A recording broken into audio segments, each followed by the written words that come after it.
Hello everyone, स्वागत है आप सभी का मैटकेम क्लासेस यूट्यूब चैनल पर। आज इस वीडियो में हम लोग डिस्कस करेंगे कि सीएसआईआर नेट का एग्जाम क्या होता है और एमएससी करने के बाद आप कैसे सीएसआईआर नेट के एग्जाम से अपना कैरियर मतलब आगे बढ़ा सकते हैं। ठीक है, तो एमएससी के बाद एक कैरियर ऑप्शन होता है कि आप सीएसआईआर नेट करके किसी अच्छे इंस्टीट्यूट में जाकर आप वहां से पीएचडी कर सकते हैं, या फिर सीएसआईआर नेट के एग्जाम को देकर आप जो असिस्टेंट प्रोफेसर की जॉब होती है ना डिग्री कॉलेजेस में, या फिर जो प्रीमियम इंस्टीट्यूट्स हैं, वहां पर आप असिस्टेंट प्रोफेसर की जॉब के लिए अप्लाई कर सकते हैं। ठीक है, तो सारी चर्चाएं करेंगे आज की इस वीडियो में कि अपडेटेड एग्जाम डिटेल्स क्या हैं, क्योंकि अभी अभी सारी की सारी डिटेल्स बदली गई हैं। जैसे एलिजिबिलिटी क्राइटेरिया बदल गया है, एज लिमिट बदल गई है, सिलेबस जो है वो तो मोर और लेस सेम ही है, और स्टाइपेंड क्या मिलती है यहाँ पर अगर आप पीएचडी करते हैं नेट के एग्जाम को क्रैक करने के बाद, और एग्जाम पैटर्न क्या होता है, सारी चर्चाएं हम लोग डिटेल में करेंगे। ठीक है, आप सभी का एक बार फिर से स्वागत करता हूं मैटकेम क्लासेस यूट्यूब चैनल पर। अगर आप इस चैनल पर नए हो तो इस वीडियो को लाइक जरूर कर दीजिएगा, चैनल को सब्सक्राइब कर दीजिएगा, ताकि जो भी इंपॉर्टेंट न्यूज है सीएसआईआर नेट एग्जाम से रिलेटेड वो आपको जब भी इस चैनल पर आए तो आपको मिलती रहे। चलिए स्टार्ट करते हैं। सबसे पहले सिंपल क्वेश्चन से ही स्टार्ट करते हैं कि आपका सीएसआईआर यूजीसी नेट क्या होता है। आपको सीएसआईआर यूजीसी नेट देखने को मिलेगा। तो देखिए, साइंस स्ट्रीम का जो नेट का एग्जाम होता है वो बेसिकली सीएसआईआर कराता है। ठीक है, और जो आपका एग्जाम होता है आर्ट्स साइंस के सब्जेक्ट्स का वो यूजीसी कराता है। नेट एग्जाम क्या है? National eligibility test. ये जो नेट यहां पर स्टैंड होता है ना, ये नेशनल एलिजिबिलिटी टेस्ट के लिए स्टैंड होता है। ठीक है, तो joint CSIR UGC NET is a test to determine the eligibility of Indian nationals. तो पहली बात ये ध्यान रखिए कि सिर्फ और सिर्फ इंडियन नेशनल्स के लिए ही होता है जिनकी नेशनलिटी इंडियन हो, और ये एक एलिजिबिलिटी टेस्ट है। क्या है? एलिजिबिलिटी टेस्ट है। ठीक है, जिसकी हेल्प से आप किस किस चीज के लिए एलिजिबल हो जाते हैं सारी बातें करते हैं। For the award of junior research fellowship, तो आपको जेआरएफ जूनियर रिसर्च फेलोशिप के लिए आप एलिजिबल हो जाते हैं अगर आप नेट के एग्जाम को क्रैक करते हैं। ठीक है, साथ ही साथ आप एलिजिबल होते हैं असिस्टेंट प्रोफेसर के लिए। साथ ही साथ आप किसके लिए एलिजिबल होते हैं? असिस्टेंट प्रोफेसर की जॉब के लिए। पूरे नेशन वाइड, पूरे इंडिया के नेशन में जो स्टेट गवर्नमेंट की जॉब्स होती हैं असिस्टेंट प्रोफेसर की, या किसी भी दूसरे स्टेट की जो जॉब्स होती हैं असिस्टेंट प्रोफेसर की, सेंट्रल लेवल पर कोई भी असिस्टेंट प्रोफेसर की जॉब है डिग्री कॉलेजेस की, उसके लिए आप एलिजिबल होते हैं। साथ ही साथ आप जेआरएफ के लिए एलिजिबल होते हैं। एक फेलोशिप होती है जिसमें फाइनेंशियल सपोर्ट दिया जाता है अगर आप पीएचडी करते हैं अपने सब्जेक्ट में जिससे आपने मास्टर्स करी हुई है। ठीक है, तो ज्वाइंट, और साथ ही साथ ये एडमिशन टू पीएचडी एडमिशन के लिए भी ये एग्जाम अब क्या करते हैं इस बार से, मतलब किसी भी यूनिवर्सिटी में अगर आपको पीएचडी में एडमिशन लेना है तो आपको नेट एग्जाम क्वालिफाई करना पड़ेगा। अब जो स्टेट या फिर जो कॉलेजेस के पर्सनल एग्जाम्स होते थे पीएचडी एंट्रेंस के लिए, अब उनको हटाकर डायरेक्टली नेट के एग्जाम को ही यूज किया जाता है। तो सीएसआईआर नेट का जो एग्जाम होता है इसके 3 पार्ट्स में रिजल्ट आते हैं। तो एक कैटेगरी हो सकती है कि आप सिर्फ और सिर्फ इसके लिए एलिजिबल हुए कि आप सिर्फ और सिर्फ पीएचडी एडमिशन करवा सकते हैं। ठीक है, तो इस तरीके से आप इसमें आपका रिजल्ट आ सकता है कि भाई आप सिर्फ और सिर्फ पीएचडी एडमिशन के लिए एलिजिबल हो पाए हैं। दूसरा कैटेगरी हो सकती है कि आप पीएचडी एडमिशन के लिए भी एलिजिबल हो गए, साथ ही साथ आप नेट क्वालिफाई कर लिए, मतलब असिस्टेंट प्रोफेसर के लिए जॉब के लिए भी आप एलिजिबल हो गए हैं। और तीसरी कैटेगरी होती है जिसमें आप पीएचडी एडमिशन के लिए भी, असिस्टेंट प्रोफेसर के लिए भी, और प्लस साथ ही साथ जो फाइनेंशियल जेआरएफ स्टाइपेंड है उसके लिए भी आप क्या है? एलिजिबल हो गए। और चर्चाएं करते हैं वन बाय वन। ठीक है, इंडियन यूनिवर्सिटीज और जो भी आरएनडी के कॉलेजेस हैं। ठीक है, तो अब आपके मन में सवाल आया होगा कि ये जेआरएफ क्या है भाई, जूनियर रिसर्च फेलोशिप क्या है? तो ये जैसा कि मैंने आपको बताया, JRF is a fellowship that provides financial assistance to students pursuing research in respective fields. तो आप अगर रिसर्च कर रहे हैं, रिसर्च करने का मतलब पीएचडी कर रहे हैं, तो अगर आप रिसर्च फील्ड में वर्क कर रहे हैं अपने सब्जेक्ट में मास्टर्स करने के बाद, तो उस वर्क में गवर्नमेंट आपको सपोर्ट करती है। साइंस को सपोर्ट करने के लिए या फिर रिसर्च को सपोर्ट करने के लिए गवर्नमेंट क्या करती है? आपको जेआरएफ फाइनेंशियल सपोर्ट प्रोवाइड करती है, लेकिन तब करेगी जब आप नेट का एग्जाम क्वालिफाई कर लेंगे तब। ठीक है, JRF qualified candidates are admitted into PhD programme based on interview as per UGC regulation 2022 act. तो यूजीसी का जो यूनियन ग्रांट कमीशन है उसका एक रेगुलेशन है 2022 का, उसके अकॉर्डिंग आपको क्या करना होता है कि भाई इंटरव्यू देना पड़ेगा डिफरेंट यूनिवर्सिटीज में जाकर। तो हर 6 महीने में हर यूनिवर्सिटी में पीएचडी के एडमिशन ओपन होते हैं, तो आपको बस उनकी वेबसाइट पर जाकर देखते रहना होता है। जैसे ये एप्लीकेशन आए आपको फॉर्म फिल कर देना होता है। साथ में आप अपना क्या करेंगे कि जो नेट का सर्टिफिकेट है और जो एडमिशन का सर्टिफिकेट है उन दोनों को लेकर आप CSIR की वेबसाइट पर अप्लाई करेंगे जाके फेलोशिप के लिए, तो आपको हर मंथ फेलोशिप मिलना स्टार्ट हो जाएगी। तो अगला सवाल आपके मन में आएगा कि अच्छा कितनी फेलोशिप मिलती है सर? तो पहले 2 सालों के लिए आपको 37,000 पर मंथ की फेलोशिप मिलेगी, ठीक है। और उसके बाद फिर आपका एक असेसमेंट होगा, थोड़ा सा मतलब एक तरीके से जो प्रोफेसर होंगे वो आपका असेसमेंट करेंगे कि आपने 2 साल में कैसा काम किया। अगर वो सेटिस्फाइंग रहेगा तो आप 3rd ईयर में प्रमोट कर दिए जाएंगे और आपकी जो फेलोशिप का अमाउंट होगा वो 42,000 पर मंथ हो जाएगा 3rd ईयर ऑनवर्ड, ठीक है।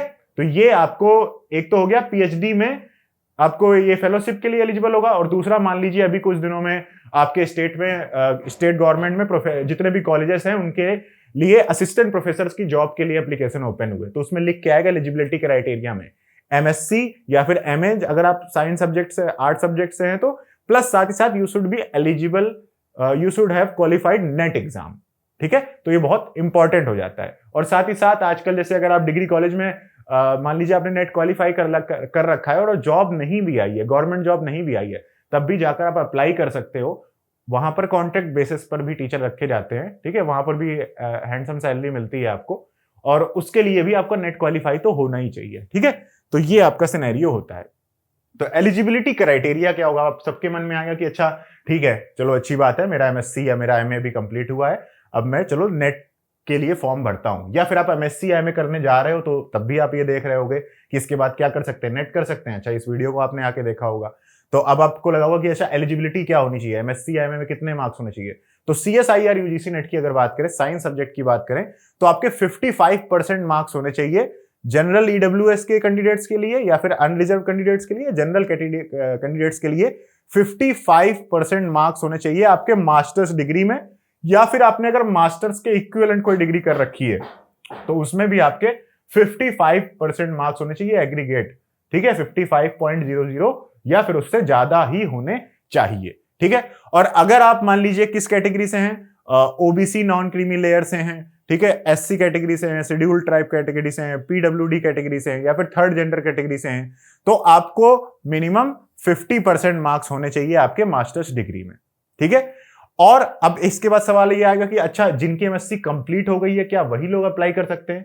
तो ऐसा नहीं, अगर आप एमएससी में एनरोल्ड हो गए हो तो आप अपने एमएससी से रिजल्ट अवेटेड कैटेगरी नाम का एक फॉर्म होगा, उसको साइन करवाकर नेट का फॉर्म भर सकते हो।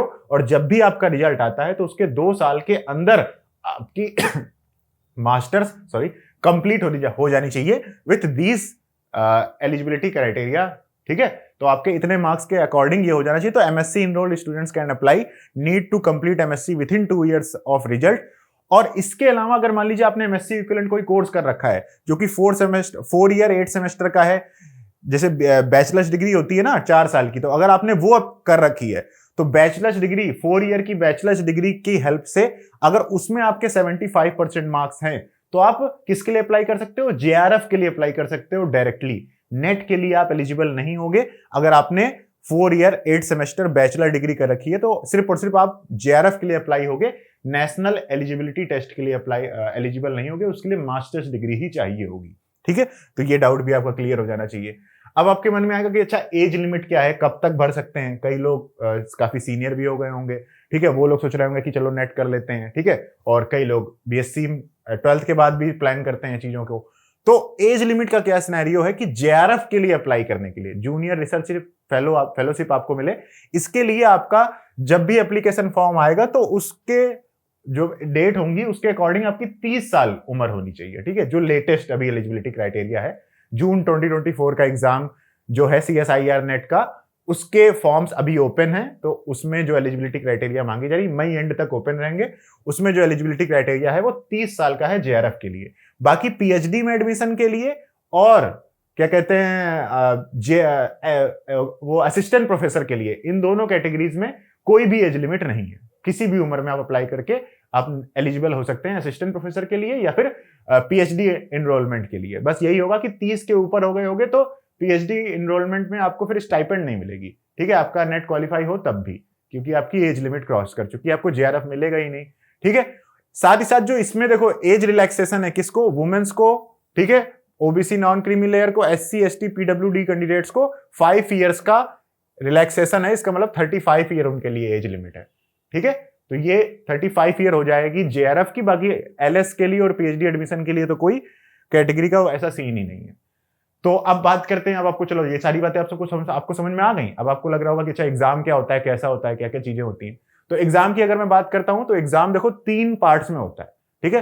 पार्ट ए होता है जनरल एप्टीट्यूड का, तो ये जनरल एप्टीट्यूड सबके लिए कॉमन होता है, ठीक है। सीएसआईआर के अंतर्गत जो 5 सब्जेक्ट आते हैं ना, उन 5 सब्जेक्ट में फिजिकल साइंस, जैसे फिजिक्स से एमएससी करी है, मैथ से एमएससी करी है, केमिस्ट्री से एमएससी करी है, बायो से एमएससी करी हुई है, लाइफ साइंस हो गया, ठीक है। तो इन सब में क्या होता है, इन सब में आपका जो पार्ट ए में जनरल एप्टीट्यूड का क्या होता है, सेम रहता है, ठीक है। जनरल एप्टीट्यूड का सिलेबस क्या होता है वो मैं भी आपको स्क्रीन पर लगा के दिखा देता हूं। तो अब बात करते हैं पार्ट बी की। तो पार्ट बी और पार्ट सी में क्या होंगे, आपके सब्जेक्ट के क्वेश्चन आते हैं। किस पार्ट में कितने क्वेश्चन आते हैं, कितने करने होते हैं, इसकी भी मैं बात बताता हूं।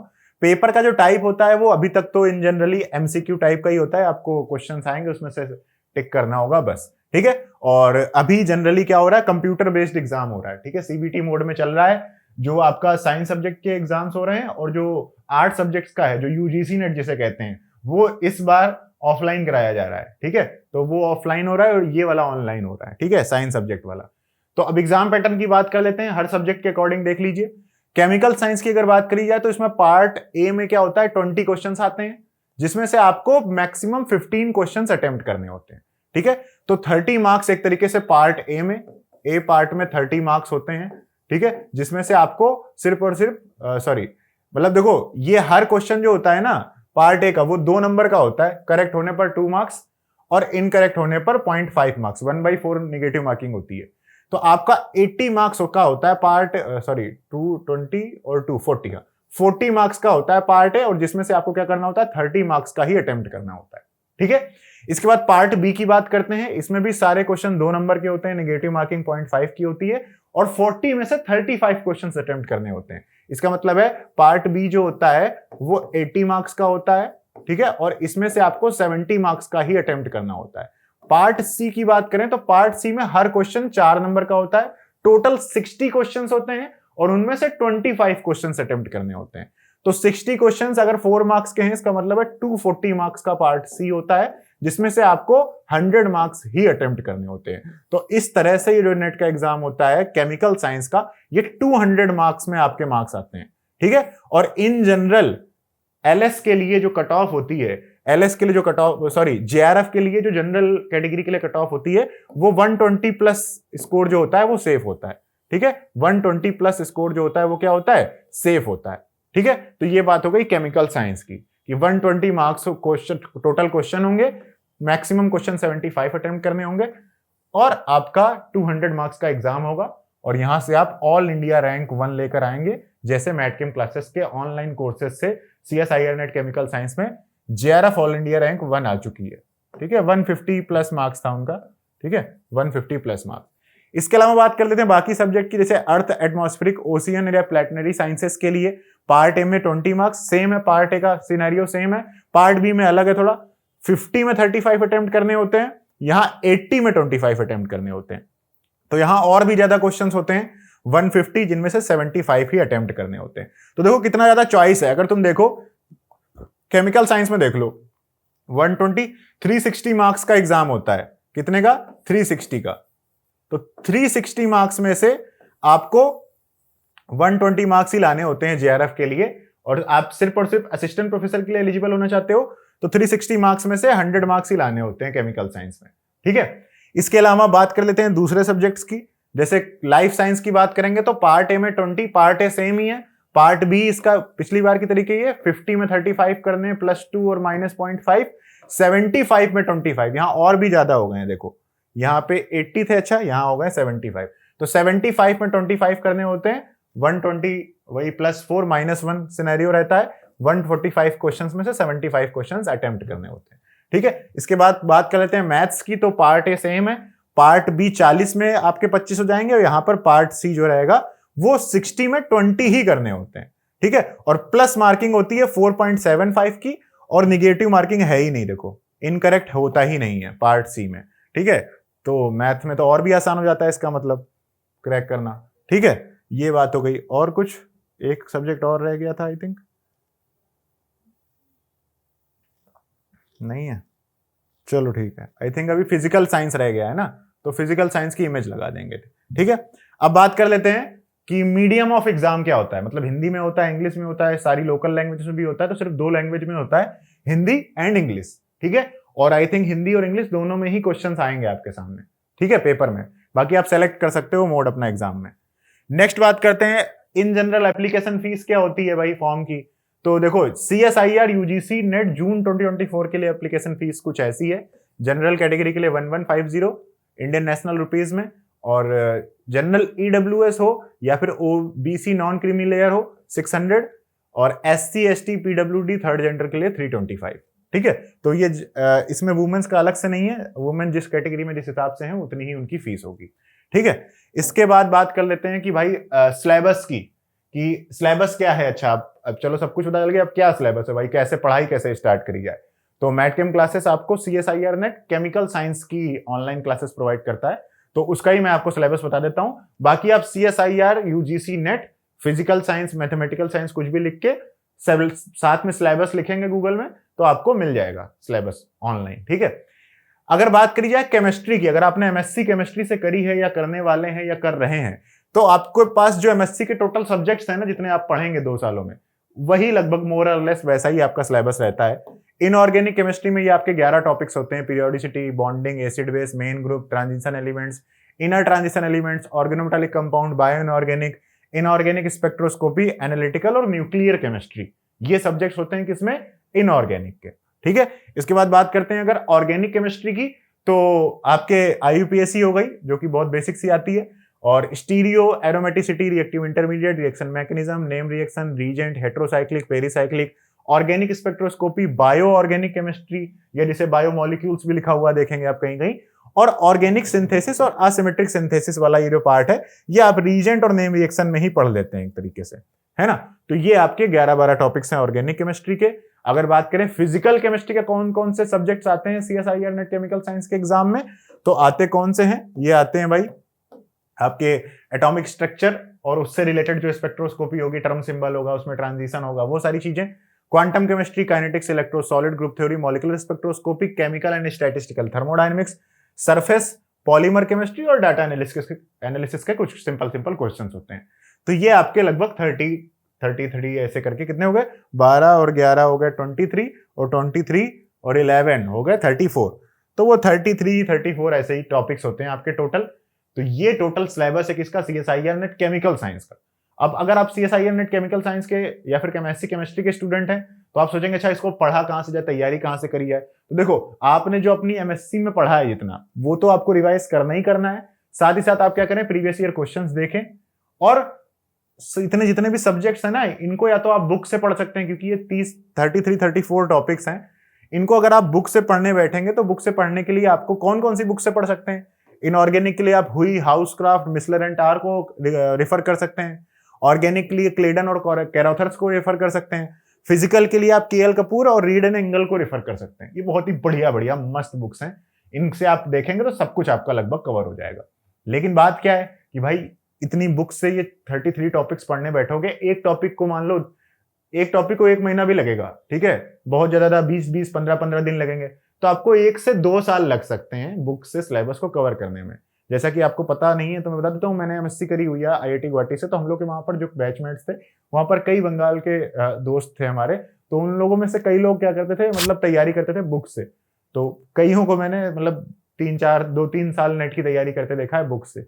तो बुक में टाइम बहुत लगता है। हाँ, ये होता है कि आप केमिस्ट्री बहुत बढ़िया सीखते चले जा रहे होते हो, लेकिन एग्जाम के अकॉर्डिंग आप कैसे तैयारी करें, उसके लिए आपको सारी चीजें चाहिए होंगी। जैसे क्या क्या चाहिए होगा भाई, आपको असाइनमेंट चाहिए होंगे जो कि PYQ बेस्ड हो, आपको प्रीवियस ईयर क्वेश्चन पेपर्स चाहिए होंगे सोल्यूशन के साथ, आपको हर टॉपिक के कुछ टेस्ट चाहिए होंगे ताकि आप सॉल्व क्वेश्चन प्रैक्टिस आपकी हो सके, आपकी टेस्ट सीरीज होनी चाहिए जिससे एग्जाम से पहले आप 1-2 महीने खूब सारे क्वेश्चन प्रैक्टिस करें, जो भी आपको डाउट्स आने वो डाउट क्लियरेंस होनी चाहिए आपके पास, ठीक है।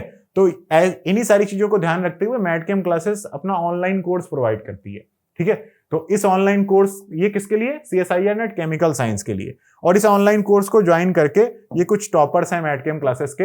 JRF ऑल इंडिया रैंक 1 आई थी जून 2021 में मैटकेम क्लासेस ऑनलाइन कोर्स से, JRF all India rank 3, JRF all India rank 6, JRF all India rank 9। ऐसे बहुत सारे स्टूडेंट्स मैटकेम क्लासेस से लगातार ऑनलाइन क्लासेस लेकर हर साल जेआरएफ में टॉप करते रहते हैं।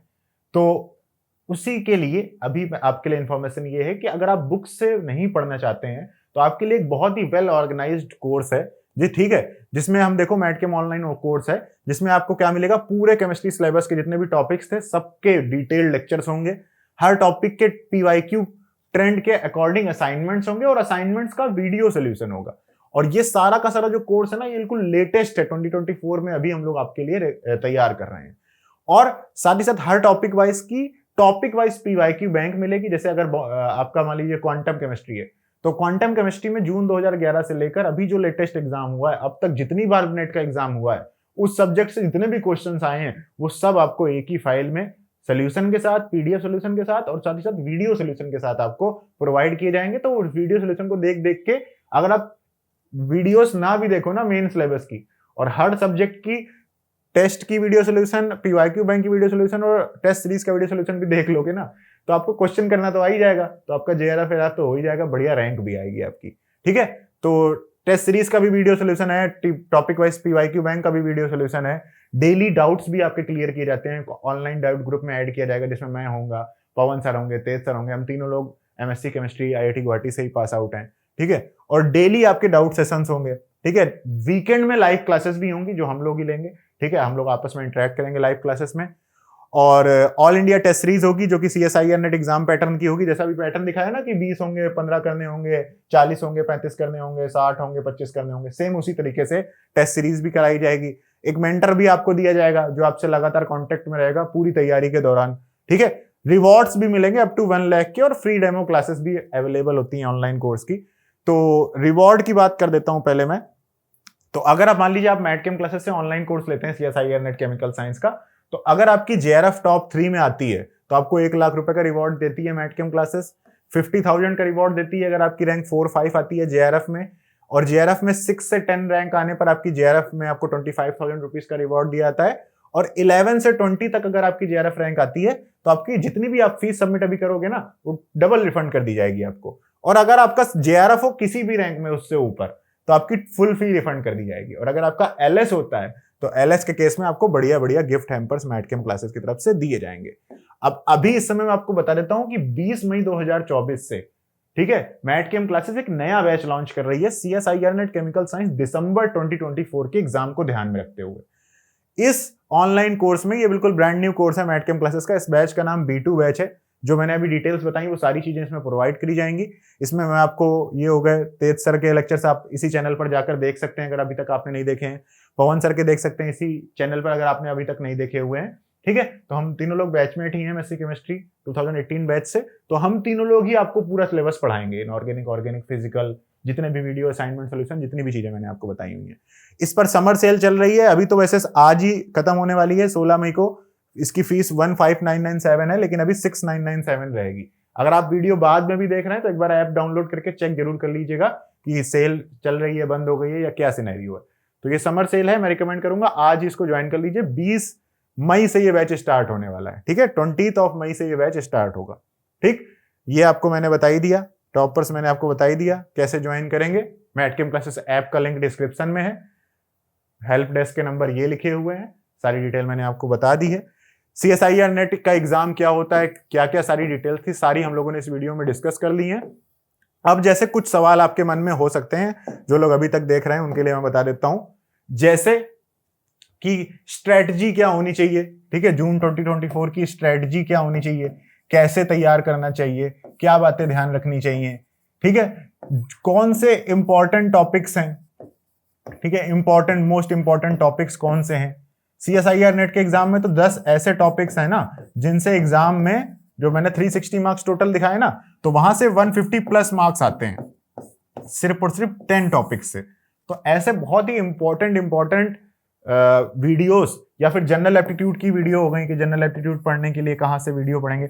हाँ, ये ध्यान रखिएगा कि ऑनलाइन कोर्स में आपको जनरल एप्टीट्यूड का भी कोर्स मिलेगा। ठीक है, जनरल एप्टीट्यूड के वीडियोस भी मिलेंगे। तो जनरल एप्टीट्यूड की वीडियोस, ऐसे बहुत ही इंपॉर्टेंट सेशन की वीडियोस के लिंक डिस्क्रिप्शन में पड़े हुए हैं। एक बार जाकर डिस्क्रिप्शन चेक कर लेना पूरा, तो वहां से आपको इंपॉर्टेंट वीडियोस मिल जाएंगी। ठीक है, तो उनको आप जरूर देख लीजिएगा एक बार। तो आपको पता चल जाएगा सारी की सारी चीजें। और अगर आप CSIR नेट केमिकल साइंस की तैयारी कर रहे हैं तो इस चैनल को जरूर सब्सक्राइब कर देना, क्योंकि काफी सारा इंपॉर्टेंट कंटेंट आपको इस चैनल पर अपलोड किया भी गया है और इन फ्यूचर अपलोड होता भी रहेगा। उम्मीद करता हूं आपके सारे जो डाउट्स होंगे एग्जाम से रिलेटेड वो क्लियर हो गए होंगे। अब इससे आगे का जो है या स्ट्रेटजी क्या होनी चाहिए, तैयारी कैसे करनी चाहिए, ये सारी की सारी चीजें अभी लगातार आती रहेंगी चैनल पर, और आ भी चुकी हैं बहुत सारी। मार्क्स डिस्ट्रीब्यूशन, हर टॉपिक से कितने क्वेश्चन आते हैं, ये सारी चीजें इस चैनल पर अपलोडेड हैं और अपडेटेड होकर और भी नई नई आती रहेंगी। उन सब के लिए बस इस वीडियो को लाइक कर दो, चैनल को सब्सक्राइब कर दो, और 20 मई से दिसंबर 2024 का बैच स्टार्ट हो रहा है, उसे ज्वाइन कर लो। आप सभी से वीकेंड लाइव क्लासेस में मिलेंगे, ओरिएंटेशन लाइव क्लास में मिलेंगे मैटकेम क्लासेस ऐप पर। So thank you so much guys for watching this video. Bye bye, मिलते हैं फिर किसी नई वीडियो में, तब तक के लिए बहुत बहुत धन्यवाद। Bye bye.